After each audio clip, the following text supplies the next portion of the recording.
it's dress rehearsal's over. Tomorrow counts, and from the practice the last couple days, I think our guys are ready to go. So. A bit of a unique thing. It's kind of like a high school game with the girls going right before you guys. How, I guess, they need some momentum with the new coach and stuff. How big can this be, do you think, this doubleheader for not only your program, but their program? First, we do this in the Big 12 a couple times, so it's not necessarily just a high school thing. It doesn't happen often. But no, I mean, I think it's really good for Oklahoma State basketball, both men's and women's, that we can kind of, get our fans engaged with us. I think Coach Hoy certainly brought a new energy and swagger to their program. The girls seem to be excited about going out there and competing. I hope that maybe us playing right there will maybe generate a little bit more of a crowd for them. 5 o'clock, a little early for a lot of people maybe getting off work, but maybe our students can make up the slack. And I know we've got some loyal, true Cowgirl basketball fans that'll certainly do everything they can to be there. So it can be good for them. And for us, it's just, we're ready to get this show on the road. I mean, it's been a long off season, as I said the other day. And, now it's time to go compete and see where we can take this team. I haven't done a whole lot of research on UTA quite yet, but what are they looking at? Is it similar to last year, I'd assume? You know what? They're a little bit, a lot different, I say, from a roster standpoint. 10 new faces, several transfers in. They had several guys transfer out. And, last year was Coach Young's first year as a head coach there. And so I know what that's like, right? And just have an opportunity to kind of have your feet under you. He's a veteran coach, very, very good at what he does. And I'm sure those guys will be, looking forward to maybe, performing a little bit better than they did when they came in here last year. Our guys, again, played really well. One of our best games that we played all year. Kind of going back and just looking at to see if they're, from a schematics standpoint, things that we can maybe look for. But we moved the ball well. We made 10 threes, had 20 assists, and dominated the glass and played really well, pretty much from start to finish. And I know that those guys have pride. They don't, they didn't forget that. They have a few guys who are there that will certainly look forward to have an opportunity to enact some revenge, I guess. This is one of a couple of 2-for-1s that you do, where you play one there, you play 2 here. I don't know that every Power 5 program does that. What's made you like that model? Every scheduling situation is a little bit unique. We play some teams regionally here in Wichita almost every year that we've been here. We played Tulsa a couple times already and going to start that series again this year. So we just want to try to have games, especially at home, that our fans can have some familiarity with. And sometimes playing a team a couple times gives your fans a sense of who they might be and what they might look like. And then obviously you're trying to balance that with your conference schedule overall, and not trying to, and I've done this a few times, overschedule early. And so we try to find a really good balance in the type of teams we play here, the type of neutral site opportunities we take, the type of NTs we play in, and then obviously knowing that we don't really have control over, the conference schedule per se. So we try to put ourselves in position to where our resume can stack up against, anybody's. I mean, I still remember, probably wasn't the smartest thing, and after not having an opportunity to play in the tournament, it made it worse last year. But we scheduled to be a tournament team. And lo and behold, I look up on February 14th or so, and we're in 9th place or 8th place, and we're on the bubble still. And part of it is because we put ourselves in position in non-conference. Need to win a few more of those games, but that's really what it comes down to, is figuring out where you want to go at the end and then finding a path to get there. I imagine whenever you were an assistant, you didn't worry about scheduling nearly as much. How different was that for you, and how have you felt you've grown in that aspect? Yeah, man, and I did scheduling when I was with Mike Young at Wofford a little bit. The thing about it, and everything really as an assistant coach, is you make a lot of suggestions, and you believe your suggestions are the right ones all the time, but you never have to come in here and answer for them.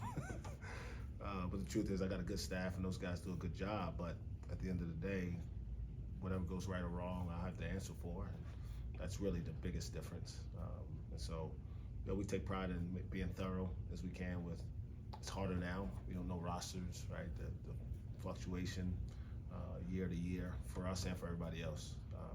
That's probably why scheduling takes longer now, to be perfectly honest. Schedules kind of seem like increasingly been getting finalized later and later in the summer, sometimes into the fall. And it's everybody just trying to make sure they put their team in the best position to have success. I know we talked to you after the exhibition game, but I asked John Michael about, it seems like just yesterday you're in boot camp, and how did that prepare you? And he said that he didn't feel that he was as tired, even after that 8-minute stretch. Looking just at the newcomers, how do you feel that they adjusted, and were they prepared like you wanted them to be, or how did that all work out? Yeah, I mean, John Michael didn't have the luxury of watching that 8-minute stretch, so he could say he didn't feel tired, but we needed a break in there. But no, I think what we've done over the offseason from a skill standpoint, recruiting-wise, and then from just a development standpoint, physically, with Mark Mitchell in our strength area, has really maximized these guys' physical abilities going into the season. And now you just got to steer clear of any knickknacks and things that may flare up here and there, and get treatment with Cav whenever you have your time to do that. But these guys are in great shape.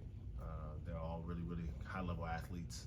And for the most part, they can go out and play, not as much as they want, but as much as we need them to. Obviously not specifics, but when you look at a guy like Avery, he's came in as a freshman, he's getting ready to play his first game at Oklahoma State, played just about every role that you could ask for him, and now he's leader of this team. Not every guy that you bring in is going to be a one and done or two and done. So how do you use Avery as an example to some of these high school kids? Like, look at is that something that you use Avery as, or? Yeah. I mean, that's it's actually the most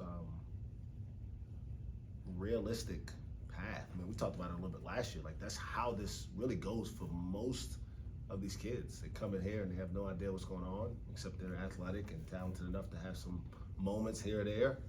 And then as a sophomore, they start speaking the language that the coaches talk to, because the first time it's like I'm speaking Japanese to them.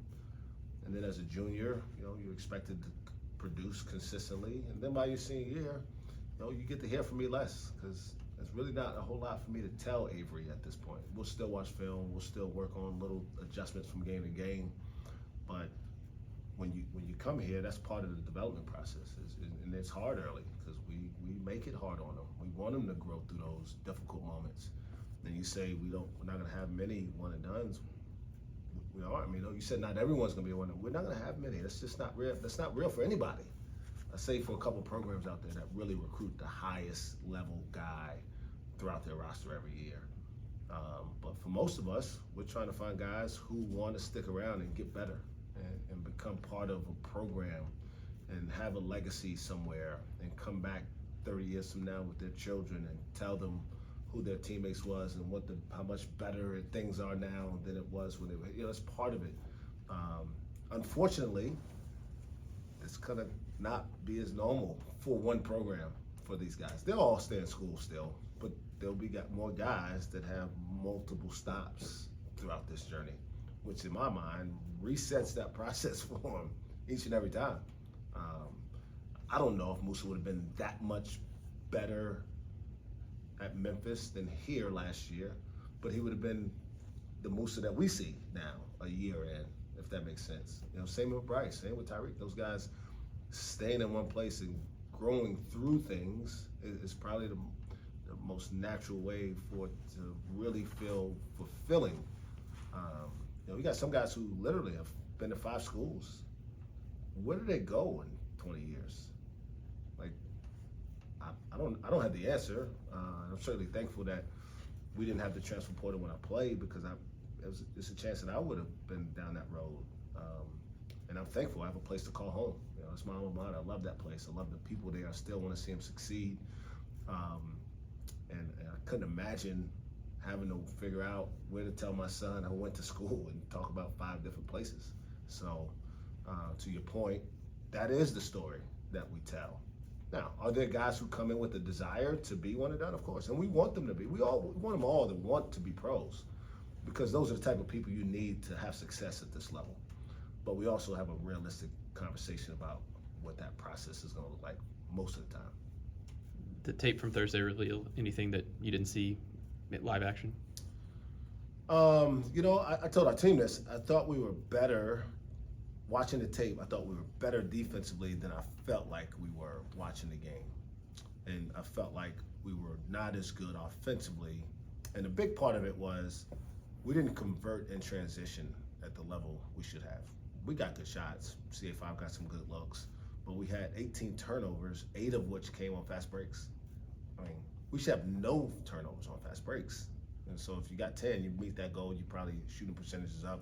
They don't have runouts on the other end. So just cleaning up the kind of transition turnovers that we had is probably the most glaring thing that I felt like we needed to address the last few days.